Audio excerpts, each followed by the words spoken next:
Gabungan Pengusaha Kelapa Sawit Indonesia, GAPKI, mengaku khawatir larangan ekspor CPO akan membuat tandan buah segar TBS kelapa sawit rusak. Direktur Eksekutif GAPKI Mukti Sarjono mengatakan pengolahan minyak sawit akan berhenti sementara jika pasokan CPO lebih dari cukup di dalam negeri. Kalau yang sudah ada di tangki timbun tidak bisa dijual ya otomatis kan enggak bisa kami mengolah lagi, enggak bisa kirim dari pabrik kelapa sawit. Kalau enggak bisa mengolah otomatis enggak bisa beli TBS, kata Mukti. Oleh karena itu, pengolahan TBS kelapa sawit akan berhenti karena stok CPO dalam negeri sudah penuh. Hal ini akan membuat TBS yang belum diolah menjadi rusak dalam kurun waktu 24 jam. Petani akan menunda panen, kalau enggak bisa diserap untuk apa dipanen. Dan TBS itu kalau dibiarkan di pohon itu bisa jadi racun, karena kan kalau panen itu membersihkan pohon, bisa rusak di pohon, kata Mukti. Menurut GAPKI, rata-rata stok CPO dalam negeri berkisar 4 juta sampai 5 juta ton per bulan dengan sebagian berada di tangki dan beberapa sedang dalam perjalanan. Namun, Mukti memastikan ketersediaan CPO belum mencapai kapasitas maksimal saat ini. Pasalnya, masih banyak pabrik yang stop produksi karena libur panjang Lebaran. Belum tahu karena baru habis libur, struktur pasar minyak sawit Indonesia itu 70% untuk ekspor. 2/3 kan, 2/3 ini sekarang kami serap ke dalam negeri semua, jelas Mukti.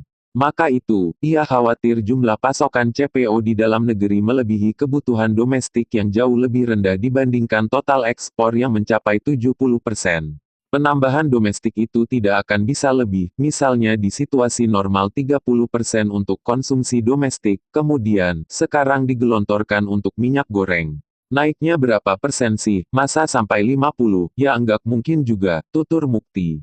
Sementara, Mukti mengaku tak terlalu khawatir dengan potensi Malaysia mencuri pasar minyak sawit Indonesia. Pasalnya, produksi Malaysia tak mampu memenuhi permintaan dunia sepenuhnya.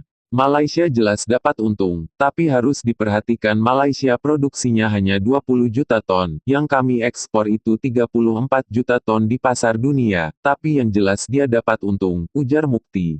Dalam kesempatan yang sama, Ketua Bidang Komunikasi Gabungan Pengusaha Kelapa Sawit Indonesia, GAPKI, Tovan Mahdi menambahkan pengusaha sedang menunggu kebijakan lebih lanjut soal larangan ekspor CPO dari pemerintah. Kami juga menyampaikan situasi di lapangan ke pemerintah jadi kami bersabar menunggu ke normal kembali, semoga situasi minyak goreng yang curah itu normal, CPO kembali, karena harga CPO di pasar internasional sudah tinggi dan tentu kami tidak mau ketinggalan momentum harga yang cukup baik, tutup Tovan. Sebelumnya, Presiden Joko Widodo melarang ekspor CPO dan turunannya sejak 28 April 2022.